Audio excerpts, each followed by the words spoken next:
নেক আমলের প্রতি কি করো? প্রতিযোগিতা করো। আমরা প্রতিযোগিতা করি কে?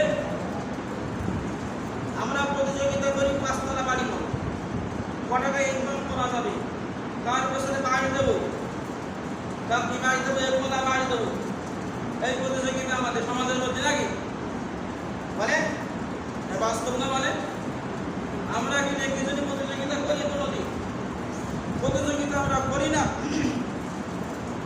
এবং আল্লাহ তাআলা বলছেন যে এই আমলের প্রতি যারা প্রতিযোগিতা করে আল্লাহ রাব্বুল আলামিন বলে তাদেরকে ক্ষমা এবং বেহেশতের সুসংবাদ দান করবেন। সুবহানাল্লাহ।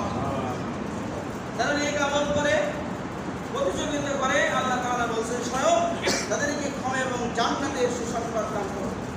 এবং যার প্রস্থ আসমান এবং জমিন এর প্রতিটা সমান এবং ধর্মবিরোধীদের জন্য আল্লাহ তাআলা সুসংবাদ এবং আহ্বান করার জন্য শান্তিময় জিনিস রেখে দিয়েছেন। সুবহানাল্লাহ।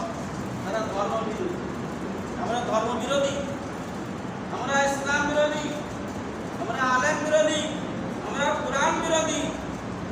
ধর্মবিরোধী হতে পারিছি আমরা? বলে এই জন্য ধর্মবিরোধী হতে হবে।